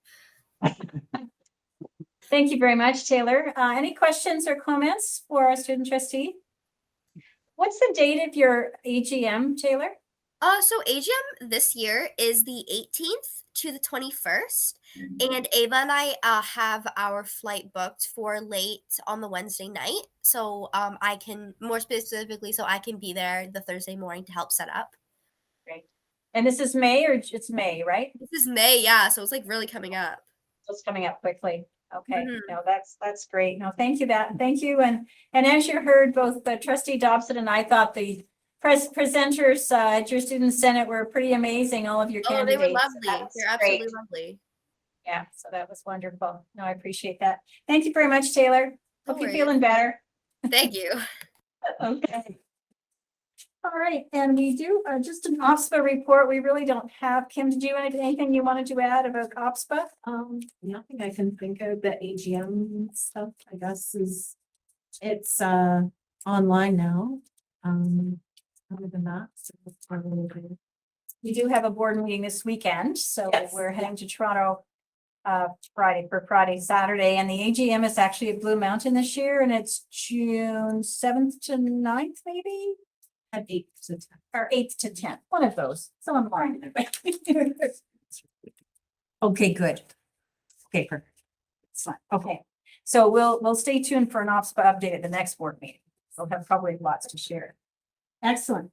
All right, with that, I think we're going to move back to our presentation. So I'll turn it over to Superintendent Riddell, if you'd like to introduce it, please. Hey, thanks very much for the flexibility and accommodation of starting early and moving things around. So we are presenting international education and its excursions and exchanges. And I will ask Ms. McMillan, she does not need to go to the first 3 slides because I already discussed them in the report, but I will introduce our guests, Lydia Pritchard. So Lydia is a math teacher at Arnprior District High School, huge advocate for having students go on international education, tremendous amount of work and care, and all kind of dotting the I's and crossing the T's. So that's Lydia there. And I also will introduce Emma DeRoche. So Emma is a grade 10 student at Arnprior this year. Hi, Emma, nice to see you. As well as Owen Quinn, who is a grade 10 student as well. And I believe Ms. Pritchard is going to read from a grade 12 student who is going to join us, Ruby Brintel. So there is a slide with Ruby's face, but Ms. Pritchard will read about Ruby's experience. So Lydia, I will turn it right over to you. Thank you, Ms. Riddell. Can everybody hear me? I've been having technical issues. Okay, so thanks for giving me this opportunity to speak today. This past March, as I think you may have already heard, I led an ADHS trip to Italy and Greece. And this was actually my very first international trip as a group leader and as a chaperone as well. So it was a huge undertaking. It was a 13-day trip with 66 students. It was the Ancient Empires itinerary, which is one of EF's most popular itineraries, and the itinerary itself will explain why it's so popular. We had, like I said, 66 students and 11 chaperones. Of those chaperones, we had 4 full-time teachers, 2 part-time teachers, 2 retired teachers. So I drew on some resources we had that I was aware of that had experience with traveling but wouldn't put pressure on the school in terms of supply coverage. We also had a teacher candidate that came with us and then 2 additional adult chaperones. So we had a total of 11 chaperones, which was great. So our itinerary took us from flying from Montreal, and we landed in Milan, and we visited Pisa, Florence, Rome, Pompeii, Athens, Delphi, and Crete. Now, of course, over 11 days, it's hard to, go into all the specifics of everything that we did, but I'll highlight some of the bigger items that we saw and some of the students' highlights as well. So we did go to the Leaning Tower of Pisa, and that was our first day on the ground, and the students just loved, seeing an iconic site, and there was a lot of excitement. We had a guided tour of Florence with an expert guide, and most of the places that we went, we had an expert guide that would join us and give us an expert view into the area that we were in. We went to the Colosseum, the Roman Forum, the Vatican. That was all one day. That was a very big day. We had a walking tour of Rome. We saw the Trevi Fountain, Spanish Steps, etc. And the reason we had such a big day on that day is because we actually added an AF Roma premier soccer game to our itinerary, which was really exciting as well.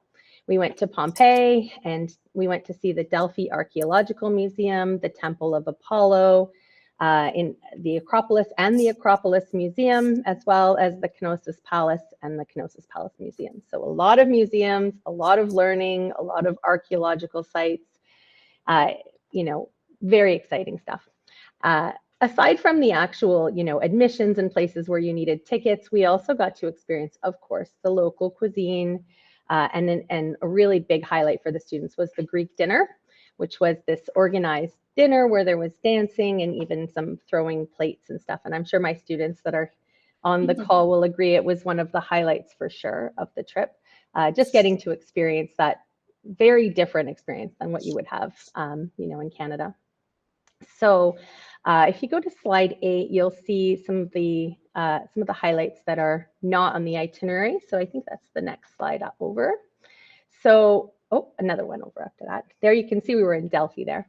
Okay, so I like to highlight the connection that we had to students' hobbies and interests. So one that I found intriguing and I wasn't expecting was, you can see one of my students here is sketching. And I didn't often see her out with a phone and taking pictures. She was taking beautiful sketches of all the places that we were going, and her sketchbook is just filled with those sketches. So I thought that was really neat. So students making connections to their personal hobbies, like, art and history and that sort of thing. And of course, we do have our photographers that were just loving it and taking lots of pictures as well. So we had some students find inspiration for career paths. Many said they wanted to include travel or study abroad in the future as a direct result of our trip, which I thought was really neat. In terms of personal growth, I think many students experienced being away from home for the first time. And, I don't know if the itinerary highlighted this, but we actually had a total of 7 flights that we had to take. So between connecting in Frankfurt and then going to Crete and flying from Rome to Athens and back, we had a total of 7 flights. And so students got a lot of experience with that independence and being able to manage their passport and all those things that, you don't see on paper, but they're huge life skills, navigating the airport, budgeting their money and looking after their belongings and that sort of thing. And one other thing that we saw, well, we saw lots of things, but one I'd like to highlight is the friendships that formed. And so, in a school, you have students that run in the same circles because they have common interests. So they're in the same sports teams, or they're involved in the video game club, or whatever their activities are in school. But on this trip, we saw sort of some of those barriers come down, and we saw students making friends with people that they don't normally have classes with. They may not even be in the same grade at the high school, and making these new connections, which I thought was really, really neat to see, and lots of fun for the students as well. So on the next slide, I did want to draw really quickly the links between the global competencies. And this comes from EF, actually. I kind of paraphrased from them, but they do like to make these links with the global competencies and the 6 Cs.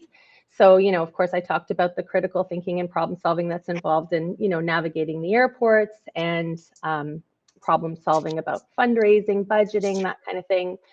I highlighted the creativity that some of the students were showing with their photography and with their art skills. I thought communication was a really neat one too. It was fun to see the students try to learn some of the common phrases in the other countries that we visited. So I think they found the Italian a little bit easier because they had some French experience and they could make that link. The Greek was a lot more challenging, but the students did try, and it was really fun to see as well. So on the next slide, we talk about collaboration. And, you know, one of the things we saw was just the students figuring out, you know, who they're going to go, like what they're going to do in their free time, and what students want to go here and which students want to go there, and collaborating and helping each other out. And of course, character education, citizenship, I think those things speak for themselves as well. So lots of learning that happened outside of just those sites that we visited. So on to fundraising. So this was my first trip, as I mentioned. I didn't really know what to expect for fundraising. We had a lot of people sign up as soon as we announced the trip. And so it became apparent that we would need 2 buses. So it became a lot larger than I thought it was going to be. I was kind of hoping we'd get at least enough to run the trip. We got more than enough people interested. And I think that was in part because we hadn't had trips for so many years because of COVID. And so I didn't know what to expect for fundraising. I said, I'll take on fundraising if there's an interest. And I learned early on that some students and families wanted to fundraise and some wanted to opt out. Some of the students said, you know, they already had a part-time job, and so the earnings that they made at their job were enough to pay for the trip, and they didn't feel that they needed to fundraise. But I still ran fundraising for those who wanted to fundraise, and so it was nice to give students those choices. And so the families that were interested, you know, we discussed some of their interests and things like that, and I ended up settling on 2 large fundraisers.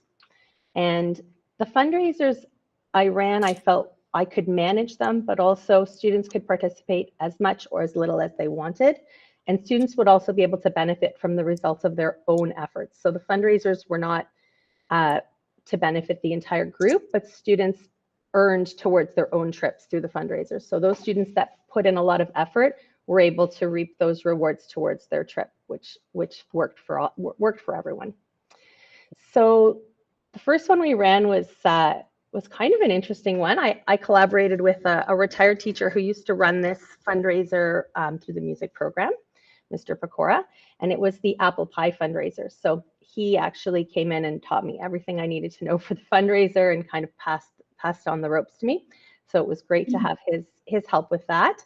We ended up having students collect orders from their customers, and then they put in their orders through School Cash Online. So everything was run through School Cash Online, and we didn't have to worry about any kind of cash exchanging hands, which was nice.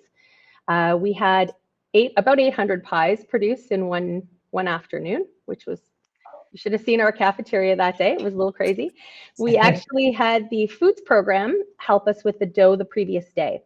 And so the way students earned with this fundraiser was we had earning for the number of hours you put in to baking the pie, and also profit off the sales of the pie. So you could earn it in either way, and it was balanced that way. So the students that did both baking and selling found the greatest rewards, but some students couldn't come on the baking day and they still were able to make some money from the sales of the pie. So the foods program collaboration was really fun because we paid for the supplies out of our pie fund, and then the food students made the dough and taught us how to make the dough and helped with that. So that was neat, and they were able to use that for their curriculum as well. And then at the end of the day, one thing I didn't mention is family members could come and earn towards a student's profit as well. So if a student showed up with their mom and their sister and their dad, then that was, they were quadrupling their potential earnings for hours. So we needed all the hands we could get. 800 pies in a few hours was a lot. It's a very big undertaking. And so at the end of the day, students collected their fresh unbaked pies and delivered them to their customers, and the pies went right into the freezer. And I heard lots of good positive reviews about the pies. So apparently I shouldn't say apparently, I bought some and I enjoyed them. So they were very good. So the second fundraiser that we did was the citrus fundraiser. And so that was a company that we found. It's really hard to find companies from Florida right now that are doing citrus. They're not coming across the border anymore. So I looked around for a lot of companies, and I found one out of Quebec, a very small company, and they imported the citrus from Spain and Morocco. So it was very, very good. We sold about 1,500 pounds. We didn't have a huge amount of people that took advantage, but those that did were very pleased with the results. So we had oranges, grapefruits, clementines, and avocado, and students sold again to friends and family, and they were able to benefit from an online store through the company's website. And then they were responsible for making the deliveries once the fruit arrived. And I got a lot of positive reviews. Customers were very happy with the citrus as well. So for 2024, I'm running another trip. We're going to Venice, Paris, the Alps, and London, and I do plan to do these 2 fundraisers again. I've also been brainstorming on a few others as well. I want to plan a fundraising committee with my new students and families that are going to be on the next trip and see, what the interests are in fundraising, because of course every group is different. And fundraising can only really begin in the new school year for this trip because of the fundraising plan. So I will include the pie and citrus and the others on the fundraising plan in September. So in addition to fundraising, now we're on to the next slide. Sorry about that. Some students had part-time jobs, and we estimated, in discussing with students, it was about 6 to 7 hours per week on average if they wanted to save for their trip. And throughout the year that they had to pay for it. So at a part-time minimum wage job, that's 1 to 2 shifts a week for those who were wanting to try and pay for their trip all by themselves. And of course, they had other ways that families supporting them and that sort of thing. But some students did pay for their whole trip, and they said it was very manageable with about 6 to 7 hours per week at a part-time job. The Global Citizen Fund that's run through EF gives about $100,000 annually to students to support travel, and the next deadline for that is in August for the travel window that includes our trip in March. So any students can take advantage of that. I did post that link in our trip Google Classroom, and the students are aware of the deadline and they can make those applications as well. And of course, on top of all that, we had some families and groups that just organized their own fundraising, not associated with the school, but they were putting together some little fundraisers that they ran on their own as well. EF also offers the use of a personal fundraising page. I don't know if any of my students took advantage of it this year, but they can link it to their EF account, and they can share that with family members who wish to give them, a birthday gift or that sort of thing. They can contribute to their trip through their fundraising page if they choose to take advantage of that. So that is it for my portion. I'd like to pass it on to Emma Durocher, who is a grade 10 student, as was already mentioned, and here's some beautiful pictures from her trip. Hi, I'm very happy to be here. As mentioned before, my name is Emma. I'm a grade 10 student. I also did receive a travel grant, which covered the majority of my trip. And as well in my school, which is ADHS, I am an equity minister. I'm on the robotics team where I'm co-head of design. I do morning announcements. I do quite a fair amount of things in my school. But yeah, so initially I was very excited about the trip, and Italy and Greece had been some dream destinations of mine that I had wanted to go since I was 9, I think. And some unseen expenses had come up where during family budgeting, we realized I wouldn't be able to go. So I learned I wasn't able to go, which I was disappointed but understanding. And I didn't realize I was able to go until I think December. But during the time I accepted that I wasn't able to go. The apple pie fundraiser Miss Pritchard was mentioning, one of my friends actually needed help with that. And so I went as a volunteer to help her race for her trip. And I can say I worked 5 hours. So it was very tiring. But then I did learn I was able to go to the trip and I was ecstatic. Like I know I just didn't think it was in the cards for me. So I did just as Miss Pritchard said, I worked a part-time job. I managed to save $750 of my own money, as well as pay for my own passport. That was just to cover expenses and like any like luggage or like luggage tags, stuff like that. And as well with the travel grant, which was, I believe, $4,500 towards my trip, it made it possible for me to travel, which is, again, something I kind of like resigned myself to. I was like, okay, I guess I'll have to travel later in life, but I don't know.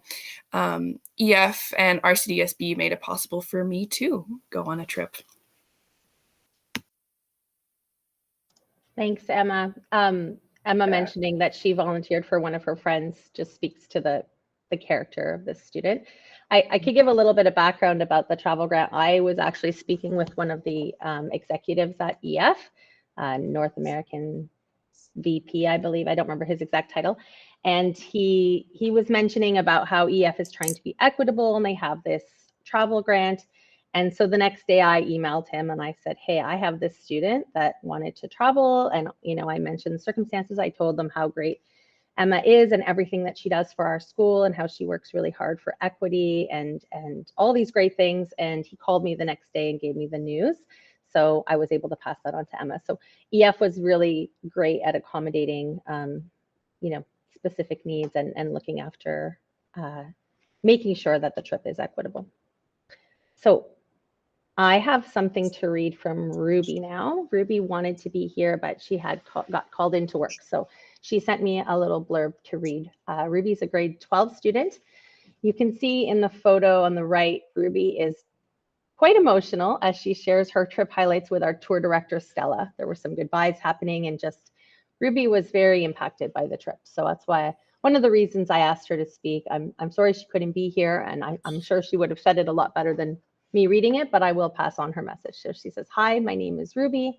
I'm very sorry that I'm not there to be speaking with you today. Thankfully, I was able to have Miss Pritchard read this blurb I wrote about how I had a blast and truly an amazing experience, how historical and architectural everything was, seeing many museums and views that were breathtaking, learning about back then in their time and their way of living in a society.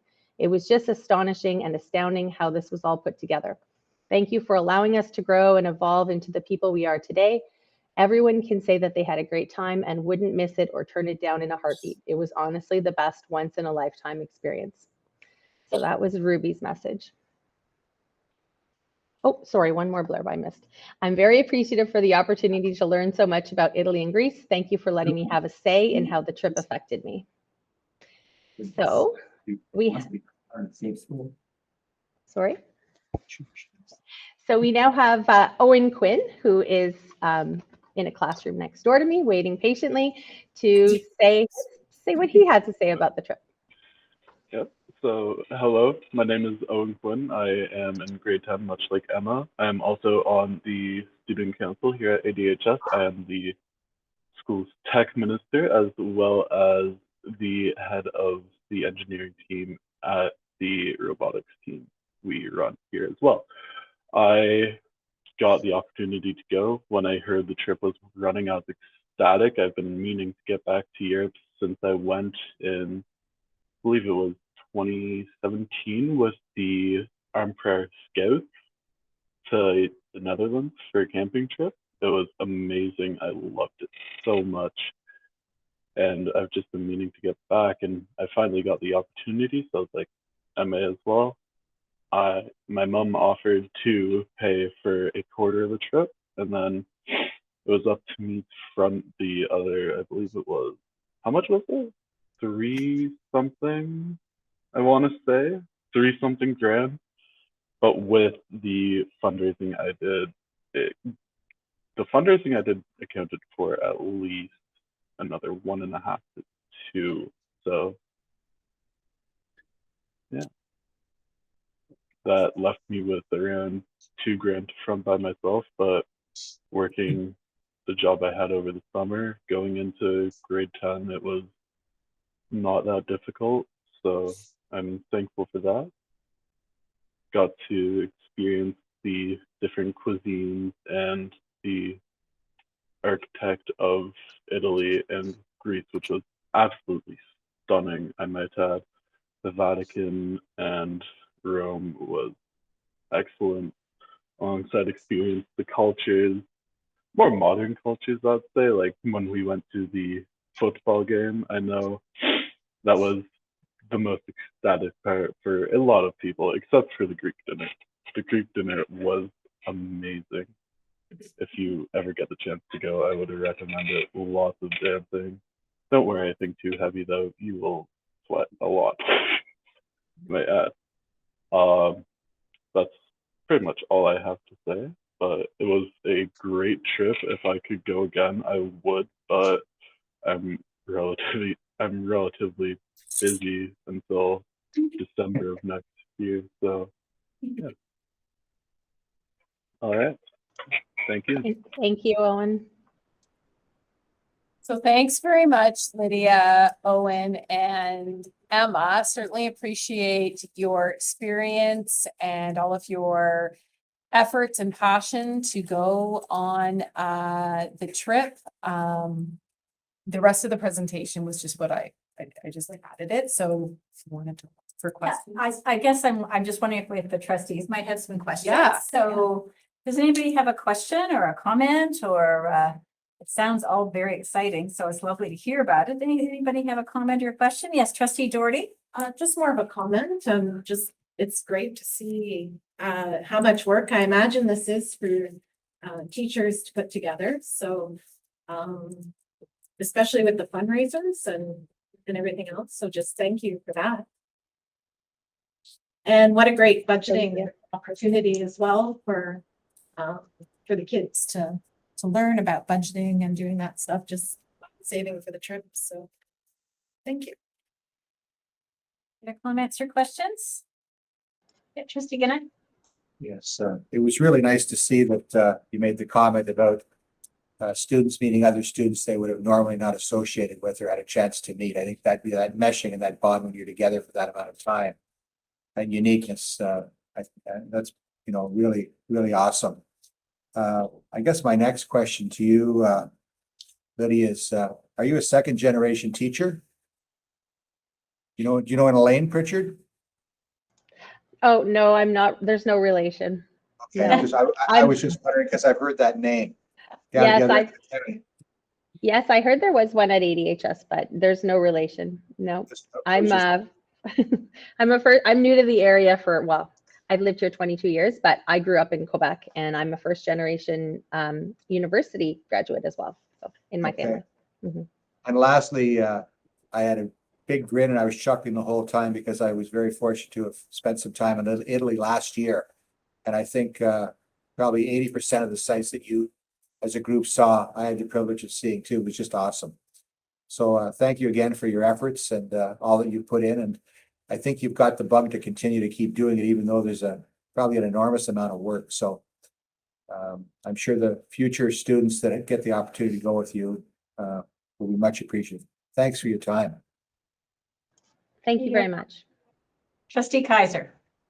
Just 2 comments, I guess. The first one to back up what Trustee Doherty said about probably the amount of work that's put in by you, Lydia, and probably not very many people know the amount of work that went into this. And I know here we're all appreciative of that, as I'm sure all 66 students, plus I guess the 11 chaperones were, you deserve a lot of credit for that. The second thing is we had an interesting conversation earlier today at Committee of the Whole, and I refer back to Emma and, her comment about understanding in December that she was not able to go on this trip. And it's sort of to have the what's the word I'm looking for, to stay involved and then have your situation reversed I think it's touching for what we talked about before, and I think it's, you know, what's the old thing, you know, what did they say? Never give up, never surrender. If you ever watch that movie, whatever.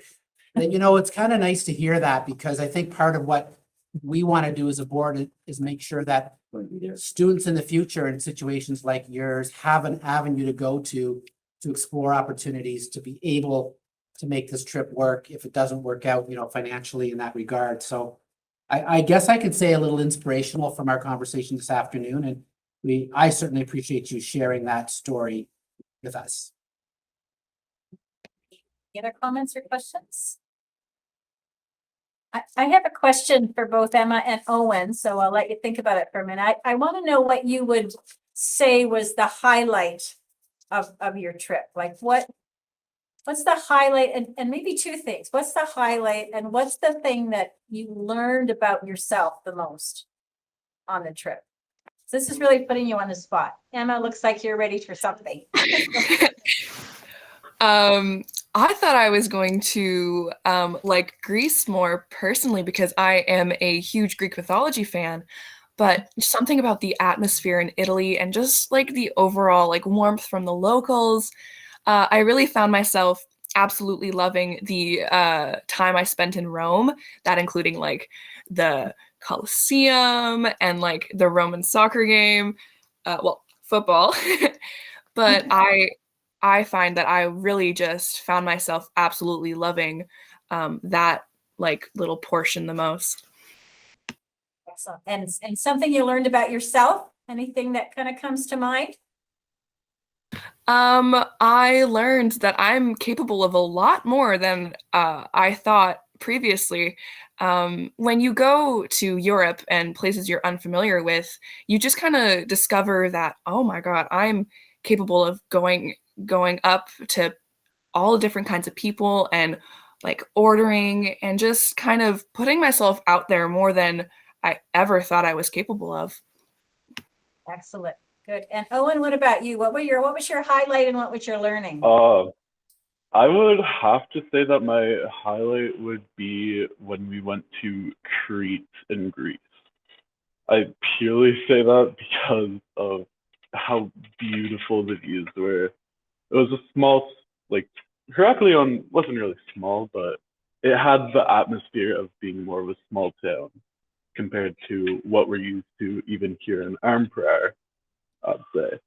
It was much more of a thrilling experience as well, just getting to enjoy the cuisine and just relax, pretty much. Nice. Yeah. And did you learn something about yourself you didn't know before? I'd have to say it would be my ability to take in my surroundings, like going through airports, going into everything, pretty much places you've never been before. It's very easy to get lost, get mistaken, but once you get used to it, it is purely beautiful. I'd have to say. Great. And Lydia, what about you? What was your highlight? Surprisingly, my highlight isn't even one of the sites. First of all, if you look through my camera roll, there aren't very many pictures because I spent a lot of time counting, just making sure we came home with the number of students we left with. So my highlight actually, I mean, the sites were wonderful, and you know, all the things we did were great. My highlight is one particular night that sticks in my mind. We were back at the hotel, and the hotel had a nice little sort of gathering space where students could play cards or you know, go get internet access and that sort of thing.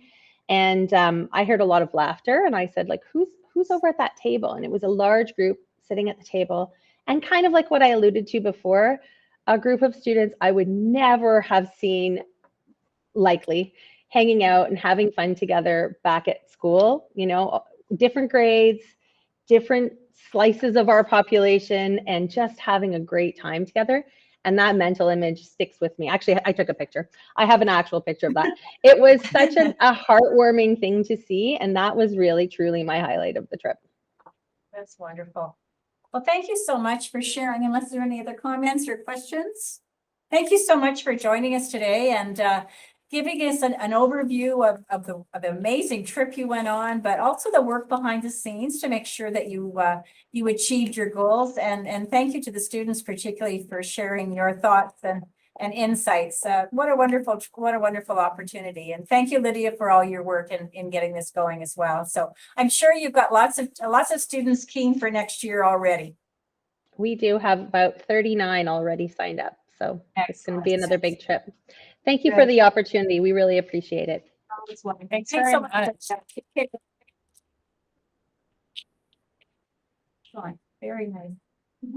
Okay, so the rest of the presentation we've already seen, is that correct? So I don't know, unless there are any other questions or comments about the international exchange piece. It was a great report, though. It certainly gives us a good overview of the opportunities and the things we can look forward to seeing more of. So it's wonderful with that. Okay, I think we're getting close to the end of our meeting. I did have one piece of correspondence that we did add to the end of your package. And it was just to highlight an event happening in Lanark County, which I'm sure you probably looked at the flyer. But we were just asked if we would promote it and let people know that it was coming up. It's on Saturday, May the 6th. And the sessions include learnings from the inquest that was held here with regards to the terrible tragedy of those 3 women being killed, talking about anti-trafficking, talking about resilience, climate action. There are a good number of topics there. So we just thought we would at least bring it to your attention that it's there. And it certainly would be a very worthwhile day if anybody was able to attend. Is there anything else that we can think of for the business? I do have to share one little piece with you. I just got a text from my daughter, and their team from Algoma won the gold medal for the under-16 volleyball in Province. Very exciting news. That's awesome. I knew you'd be interested. Yes. We've already talked about it earlier today. So if there's nothing else for the good of the meeting, I would look for a motion to adjourn. Trustee Morris, seconder. Trustee Doherty.